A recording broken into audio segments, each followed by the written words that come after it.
Bonjour à toutes et à tous les amis. Aujourd'hui, comme je vous avais annoncé la semaine dernière, nous allons parler de l'alimentation. Et il y a beaucoup de choses à dire. Je vous en parle.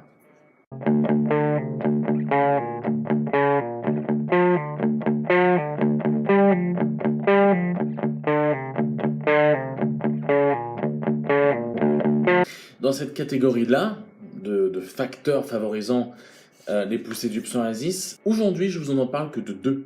Que deux. Parce que le troisième est un peu long et je veux vraiment faire une vidéo que sur ça. Pour commencer, les viandes rouges.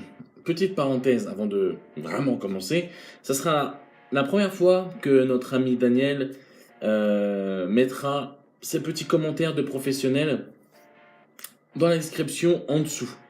Donc je donne mon avis à moi et je vous laisserai aller lire ce que elle pense de tout ça, sachant qu'on est quand même raccord, mais ces mots peuvent être un peu plus compréhensibles pour d'autres et inversement. Donc je vous laisserai aller voir dans la description ce qu'elle a dit et ce qu'elle en pense.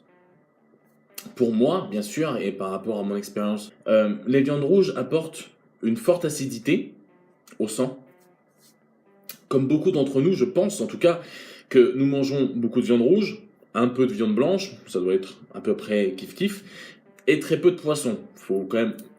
Voilà, moi en tout cas, j'en mange très peu, même si dans notre cas, il faudrait en manger beaucoup plus. Alors, bien sûr, ce discours-là et mon discours au niveau de l'alimentation ne va pas se porter et ne va pas du tout dans le végétarisme. Loin de là, je ne suis pas catégorique. Chacun, et je le répète à sa façon de voir, ce ne sont que mon avis. Donc pour moi, un équilibre est à trouver, et je l'ai fait pour moi. Si ça vous arrive de manger de la viande rouge le midi, n'en mangez pas le soir, par exemple. Si vous voulez varier les viandes dans la semaine, et si vous pouvez varier les viandes dans la semaine, faites-le. N'hésitez pas aussi les jours où vous ne travaillez pas, où vous n'avez pas une forte activité physique ou mentale, de ne pas manger de viande du tout. Ça ne peut... Une journée sur une semaine, si vous pouvez ne pas le faire, c'est tout bénef.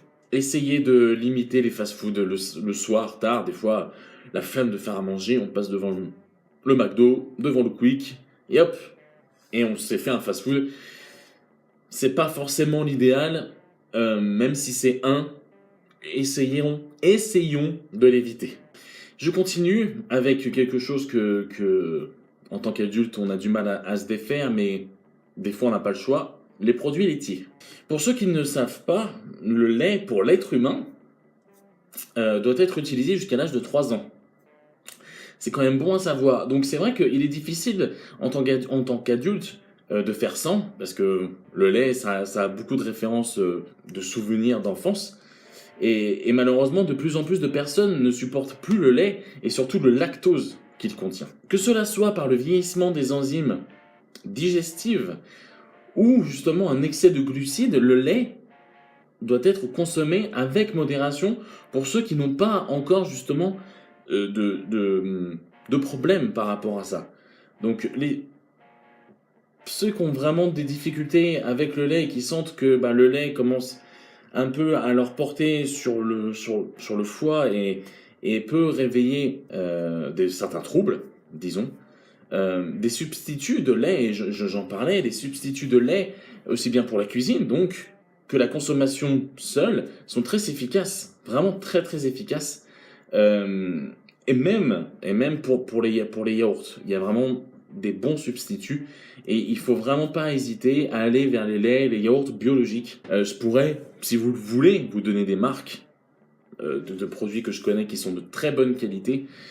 Je pourrais si vous le voulez. Voilà, je pourrais en citer, il n'y a pas de problème. Je tiens à préciser aussi que tout aliment, quel qu'il soit, à consommer en excès n'est pas bon, de toute manière.